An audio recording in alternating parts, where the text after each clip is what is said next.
Will this be an opportunity really for the luxury industry to rethink and regroup? Absolutely, and there have been many groups that have been calling on this, and the British Fashion Council and the Council of Fashion Designers have really joined forces to reflect a lot of what our members are saying, and a lot of what has really been happening anyway in the industry, but a crisis like the coronavirus has catalyzed it.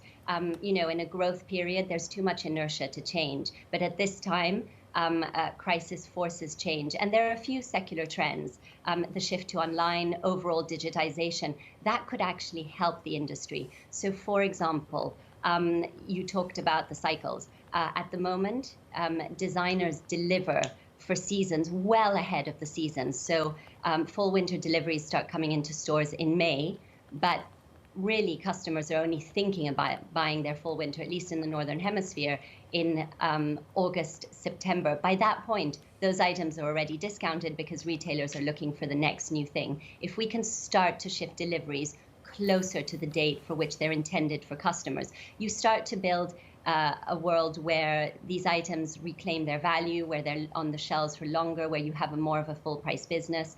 You also start to think about less collections. And quite frankly, there is a problem of overproduction and overstock. The designer sector of the industry has taken a leaf out of fast fashion. And if there's a way, while remaining economically viable, to think about, in general, slowing down, focusing on creativity, focusing on quality, one of the biggest impacts and still the largest single problem the industry and our world faces is sustainability.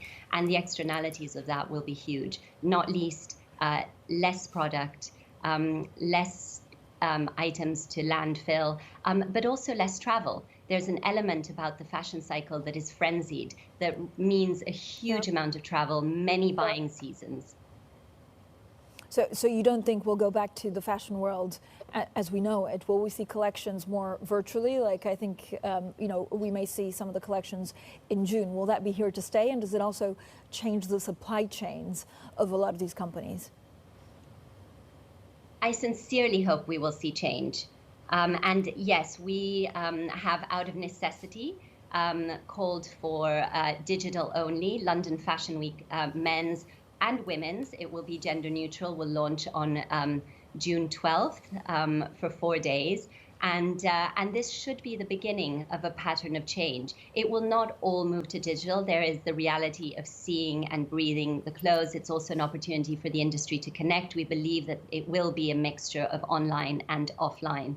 But we think that digitization, the move to online, and innovation. There are many ways to buy collections. There's been a rise in digital showrooms, for example, and technologies that allow us to see product in 3D. All of this should allow us to start to bring the best out of technology and innovation, combined with what is necessary to keep the industry what it is, which is an industry of creativity, of connections, of talent, and really combine the two to make for a more sustainable industry.